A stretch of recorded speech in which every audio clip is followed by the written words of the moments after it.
दोस्तों आज की इस वीडियो का हमारा टॉपिक रहेगा नॉमिनेटिव एब्सोल्यूट।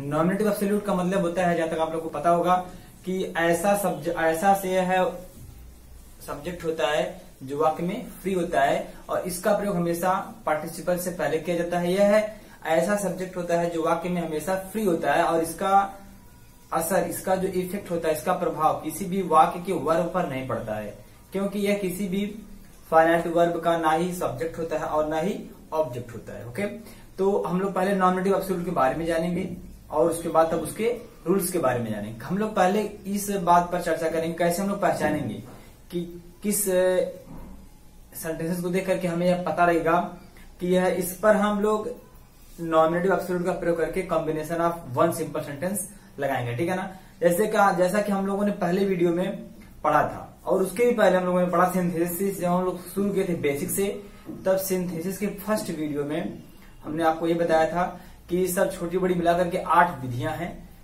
2 या 2 से अधिक सिंपल सेंटेंस को मिलाकर के एक सिंपल सेंटेंसेस बनाने के लिए। तो उसमें से यह भी एक विधि है नॉमिनेटिव एब्सोल्यूट का प्रयोग करके। ठीक है ना, चौथी विधि है ये। तो नॉमिनेटिव एब्सोल्यूट के ऊपर हम लोग आते हैं, देखते हैं कि नॉमिनेटिव का मतलब क्या होता है। नॉमिनेटिव का मतलब होता है सब्जेक्ट। ठीक है ना, सब्जेक्ट होता है। और एब्सोल्यूट का मतलब होता है फ्री। फ्री का मतलब क्या होता है? अब इसका मतलब होता है कर्ता और इसका मतलब होता है स्वतंत्र। आपको अब समझ में आ रहा होगा कि नॉमिनेटिव एब्सोल्यूट एक ऐसा सब्जेक्ट होता है जो क्या होता है, जो स्वतंत्र होता है। इसका प्रभाव ना तो किसी फाइनाइट वर्ब पर पड़ता है और ना ही किसी सब्जेक्ट या ऑब्जेक्ट पर पड़ता है। ठीक है ना, चलिए इतना तो क्लियर है। अब हमें ये देखना है कि नॉमिनेटिव एब्सोल्यूट जब आएगा, जब सेंटेंस दिया रहेगा तो हम लोग कैसे समझेंगे कि इसमें नॉमिनेटिव एब्सोल्यूट का प्रयोग होगा या नहीं किया जाएगा। ठीक है ना, उसके पहले हम लोग थोड़ा ये जान लेते हैं कि नॉमिनेटिव एब्सोल्यूट में जब सेंटेंसेस अलग अलग रहेंगे तो हमें कैसे पता लगेगा। ठीक है ना, तो मान लीजिए सेंटेंस नंबर यहाँ पे दिया है 1, यहाँ पे सेंटेंस है, ये पहला है और इधर लिखा है सेंटेंस ये दूसरा है। ठीक है ना, ये पहला सेंटेंस और ये दूसरा सेंटेंस है। दोनों सेंटेंसेस में पहली बात आपको माइंड रखनी है कि दोनों सेंटेंसेस में जो सब्जेक्ट होंगे, इसका जो सब्जेक्ट होगा और इसका जो सब्जेक्ट होगा, दोनों सब्जेक्ट बराबर नहीं होंगे। मतलब क्या, ये सब्जेक्ट भिन्न होंगे, दोनों में अलग अलग सब्जेक्ट होंगे। पहले वाला सब्जेक्ट अलग होगा और दूसरे सेंटेंस सब्जेक्ट अलग होगा। ठीक है ना, पहली बात ये हो गई। और दूसरी बात हमें ध्यान देना है, दोनों में जो क्रियाएं होंगी,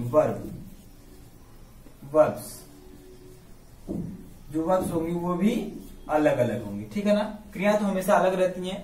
पहली बात है सब्जेक्ट अलग अलग होगा, दूसरी बात है क्रियाएं भी अलग अलग होंगी। और एक बात, जो सेंटेंस पहले दिया रहेगा, इससे मतलब नहीं जो सेंटेंस पहले दिया है, जो सेंटेंस बाद में दिया है, उससे हमारा कोई भी रिलेशन नहीं होगा। हमें यह देखना है दोनों दिए हुए सेंटेंसेस में से कौन सा वर्ब, कौन सी क्रिया पहले एक्शन कर रही है, मतलब कौन सी क्रिया पहले काम को कर रही है। जो क्रिया काम को पहले करती है मतलब समाप्त करती है, जो काम पहले समाप्त होता है हम लोग उसको करते हैं नॉमिनेटिव एब्सोल्यूट में चेंज। ठीक है ना, और जो आगे की क्रियाएं रहेंगी, जो सेंटेंसेस रहेंगे, हम उनको वैसे ही लिखते हैं। ठीक है ना, तो इतनी तो बात क्लियर है। जब हमको दोनों में सब्जेक्ट अलग अलग मिलेंगे और दोनों में क्रियाएं अलग अलग मिलेंगी दोनों सेंटेंसेस में। ठीक है ना, और उसके बाद क्या ध्यान देना होगा, ध्यान हमें ये देना है कि जो दिया है पहला वाला, जो क्रिया पहले हो रही है उसका जो सब्जेक्ट है, उस सब्जेक्ट का प्रभाव, उसका मतलब कोई भी इफेक्ट दूसरे वाले सेंटेंस पर ना पड़े। ठीक है ना, तो आइए, और अभी हमें ये भी देखना है कि जो नॉमिनेटिव एब्सोल्यूट होता है उसका प्रयोग किसी भी पार्टिसिपल से पहले होता है। ठीक है ना, पार्टिसिपल से पहले का मतलब क्या, पार्टिसिपल से पहले का मतलब हैविंग होता है। ठीक है ना, बीइंग होता है। इसमें पास्ट पार्टिसिपल की बात नहीं हो पाएगी, प्रेजेंट से और परफेक्ट से आपको अपना काम चलाना होगा। तो हमें हैविंग लगाना होगा कब, और कब बीइंग लगाना होगा, कब हैविंग बीन लगाना होगा। ठीक है, बीइंग और बीन दो वर्ड हैं, BEEN बीन और BEING बीइंग, अलग अलग दोनों है। ठीक है ना, तो हैविंग बीन कब होगा, हैविंग कब होगा और केवल बीइंग कब होगा, इसके लिए हम आगे डिस्कस करेंगे। पहले हम लोग इस पर एक एग्जांपल देखते हैं। एग्जांपल पे देख लीजिए, the sun set. The stars came up in the sky. ठीक है, द सन सेट, सूर्य अस्त हो गया। The stars came up in the sky, तारे आकाश में आ गए, आकाश में टिमटिमाने लगे, आकाश में दिखाई देने लगे। तो देखिए पहला वाला सेंटेंस दिया द स्टार्स, ठीक है ना, द सन सेट, और दूसरा वाला the stars came up in the sky. ठीक है, तो हमें पहली बात क्या ध्यान देनी है, सब्जेक्ट के ऊपर जाना है। इसमें सब्जेक्ट सन है और इसमें स्टार्स है, दोनों सब्जेक्ट अलग अलग हैं, दोनों में क्रियाएं अलग अलग हो रही हैं। इसमें अस्त हो रहा है और इसमें तारे निकल रहे हैं, क्रियाएं भी अलग अलग हैं। ठीक है ना, और इसका जो पहला वाला सेंटेंस है, इसका जो सब्जेक्ट है, इसका प्रभाव दूसरे वाले के ऊपर बिल्कुल नहीं पड़ रहा है। ठीक है ना, अभी हमें एक बात और देखनी है। अब हमें एक बात ये देखनी है, देख लीजिए यहाँ पे बता दे रहे हैं आपको, पहले वाले सेंटेंस में और दूसरे वाले सेंटेंस में, पहले वाले सेंटेंस में रीजन होना चाहिए, ठीक है, और दूसरे वाले सेंटेंस में रिजल्ट।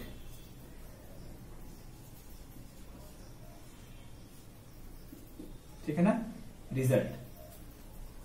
जो सेंटेंस पहला वाला होगा, पहले वाले सेंटेंस में कोई कारण होगा और दूसरे वाले सेंटेंस में क्या होगा, उसका परिणाम होगा। ठीक है ना, लेकिन दोनों का संबंध एक दूसरे से बिल्कुल भी नहीं होना चाहिए।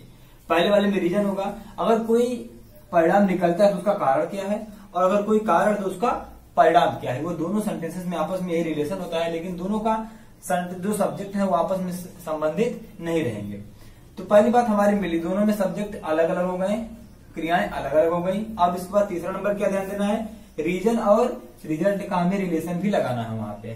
तो देखिए तारे आकाश में निकल गए, इसमें परिणाम मिलेगा, रिजल्ट का मतलब परिणाम। इसमें परिणाम मिला कि तारे आकाश में निकले, तो इसका रीजन क्या था, इसका कारण क्या था, सर जो सूर्य था ये अस्त हो गया था। अब देखिए पहली बात में देखिए इसमें कारण क्या, देखिए रीजन है द सन सेट, सन सूर्य अस्त हो गया, तो इसका परिणाम क्या निकला, इसका रिजल्ट निकला कि तारे आकाश में दिखने लगे। ठीक है ना, तो इतनी बात कब क्लियर है। अब हमें क्या करना है, इसको बनाना है नॉमिनेटिव एब्सोल्यूट में। सबसे पहले हमें लिखना है सब्जेक्ट, पहले कौन सा नाम लिखेंगे, द सन को या द स्टार्स को। जो क्रिया पहले समाप्त होती है पहले हम उसको लिखते हैं। तो पहले सनसेट हो रहा है, द सन सेट। ठीक है ना, इतना तो हो गया, लेकिन अभी हमें इसी के अंदर क्या लगाना है, नॉमिनेटिव एब्सोल्यूट भी करना है। तो नॉमिनेटिव एब्सोल्यूट जो होता है वह किसी भी पार्टिसिपल से पहले होता है। ठीक है ना, तो हमें यहां पर लगाना the sun having set, comma लगा लिया। आगे हम जैसे वैसे लिखना है, the stars came in the sky. देखिए द सन हैविंग सेट, सूर्य अस्त होने के बाद तारे आकाश में दिखाई देने लगे। ठीक है ना, तो ये था। आइए हम लोग का ये तो था कुछ इसका ओवरव्यू। अब हम लोग इसके रूल्स के बारे में देखेंगे, मतलब इसमें क्या क्या रूल्स लगाने होंगे। ये हैविंग कहां से आ गया, हैविंग बीन कब आएगा, बीइंग कब आएगा, तो हम लोग अब आगे कुछ उसके रूल्स को देखेंगे। आइए उसको देखना है एक्टिव वॉइस में, पैसिव वॉइस में। तो आपको बता दें कि नॉमिनेटिव एब्सोल्यूट का हम प्रयोग एक्टिव वॉइस में भी करते हैं, पैसिव वॉइस में भी करते हैं। तो किस तरह से करते हैं, देखिए पहला रूल हमारा है एक्टिव वॉइस में। ठीक है ना, जब हम सब्जेक्ट के साथ हैविंग प्लस वर्ब की थर्ड फॉर्म, मतलब जब सब्जेक्ट के बाद हम वर्ब की थर्ड फॉर्म से पहले हैविंग लगाते हैं तो वो हमारा होता है एक्टिव वॉइस में। ऐसा हम कब करेंगे, जब हमारा यह जो भी सेंटेंस दिया रहेगा वह पूरा टेंस के अकॉर्डिंग चलेगा, तब हम वहां पे एक्टिव वॉइस में करते हैं। और एक्टिव वॉइस में हमेशा सब्जेक्ट के बाद हैविंग, हैविंग के बाद वर्ब की थर्ड फॉर्म। ठीक है ना, तो हम लोग इस पे एक एग्जांपल अभी देखेंगे। पहले इसको देख लेते हैं पैसिव वॉइस को। ठीक है ना, पैसिव वॉइस का मतलब क्या हम करेंगे, जब कोई भी सेंटेंस पैसिव वॉइस में, जो सेंटेंस पहला होगा मतलब जो क्रिया पहले समाप्त होगी, जो काम वह पैसिव वॉइस में रहेगा। पैसिव वॉइस में है कैसे आप पहचानेंगे उसको भी जान लीजिए। पैसिव वॉइस का मतलब होता है वर्ब की थर्ड फॉर्म। ठीक है ना, तो पैसिव वॉइस में हमेशा जो है वर्ब की थर्ड फॉर्म रहेगी, लेकिन वह टेंस के अकॉर्डिंग नहीं रहेगी। जैसे the army was, the captain was killed, captain को मार दिया गया, तो कैप्टन वाज किल्ड नहीं, किलिंग होना चाहिए, क्योंकि वहां पे वाज है, वाज के साथ आईएनजी फॉर्म आती है ना, तो लेकिन यहाँ पे किल्ड हो गया, तो यह टेंस के अकॉर्डिंग ये जो है रूल सही नहीं था। तो वहां पे वर्ब की थर्ड फॉर्म है, तो हो गया वर्ब की थर्ड फॉर्म, तो वहां पे पैसिव वॉइस रहेगा। तो पैसिव वॉइस में हमेशा हम लगाते हैं subject having plus been, been भी रहेगा वहां पे, तब वर्ब की थर्ड फॉर्म आएगी। ठीक है ना, तो ये तो पैसिव वॉइस में।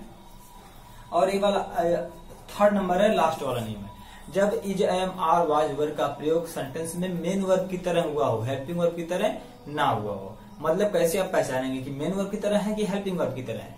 जब is am are was verb के साथ कोई वर्ब ना दी हो, ठीक है ना, तो वो क्या होता है, तब वहां पे हेल्पिंग वर्ब की नहीं होती है, वो मेन वर्ब की तरह काम करती है।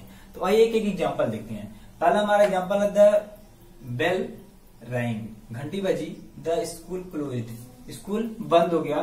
तो हमारा देखिए द बेल रैंग, इसमें क्या है, ये तो पूरा सेंटेंस टेंस के अकॉर्डिंग चल रहा है ना, टेंस पे है ये, तो इसको हम बनाएंगे एक्टिव वॉइस की तरह। एक्टिव वॉइस में क्या होता है, सबसे पहले सब्जेक्ट फिर हैविंग प्लस वर्ब की थर्ड फॉर्म। सबसे पहला हमारा कौन सा काम हो रहा है, पहले घंटा बजा, तब छुट्टी हुई, तब स्कूल बंद हुआ। जो काम पहले हो रहा है उसके कर्ता को द बेल, उसके बाद घंटी बजी ना, उसके पहले हैविंग लगाना है, बेल हैविंग वर्ब की थर्ड फॉर्म। यहाँ पे सेकंड दिया है रिंग रैंग रंग, रंग रहेगा, कामा लगाएंगे, उसको आगे लिखेंगे पूरा, द स्कूल क्लोज्ड। ओके, चलिए दूसरा देखते हैं, द कैप्टन वाज किल्ड, कप्तान मार दिया गया। द आर्मी रैन अवे, सभी सेना भाग गई। कैप्टन वाज किल्ड, वाज के साथ किलिंग होना चाहिए, यहाँ पे वर्ब की थर्ड फॉर्म, लेकिन वर्ब की एनजी फॉर्म होती है, यहाँ पे दिया वर्ब की थर्ड फॉर्म, मतलब ये वाक्य पैसिव वॉइस में है। जब ये पैसिव वॉइस में दिया है तो यहाँ पे क्या करना चाहिए, हमें इसको पैसिव वॉइस में ही बनाना होगा। तो जो काम पहले हो रहा है, पहले बार क्या हो रहा है, कप्तान को मारा जा रहा है, तब आर्मी भाग रही है, तो ये बड़ा काम पहले हो रहा है ना, the captain having been, passive voice में बीन मिलेगा, the captain having been killed, comma लगाएंगे, द आर्मी रैन अवे,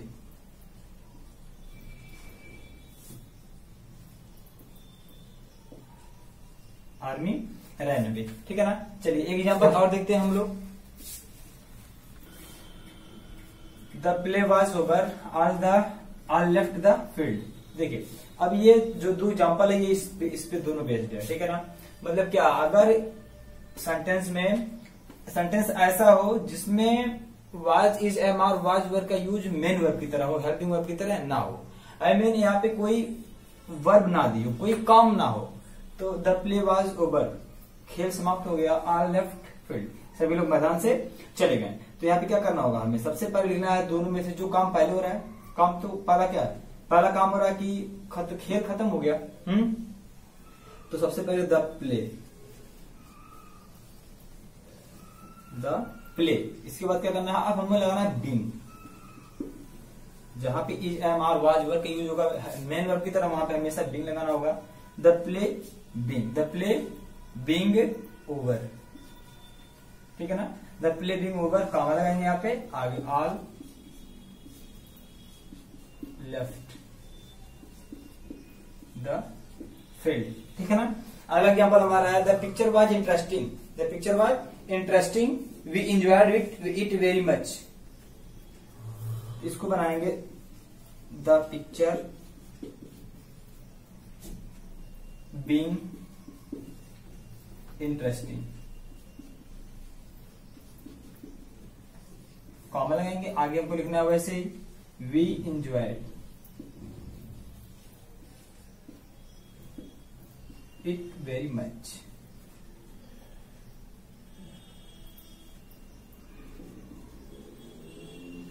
ठीक है ना दोस्तों, ये था हमारा नॉमिनेटिव एब्सोल्यूट का प्रयोग करके दो या दो से अधिक सिंपल सेंटेंस को मिला करके एक सिंपल सेंटेंस बनाना। उम्मीद करता हूं कि आपको बहुत पसंद आया होगा, और अगर आपको हमारा वीडियो पसंद आया तो उसको लाइक करें, वीडियो को शेयर भी करें, और मिलते हैं नेक्स्ट वीडियो में।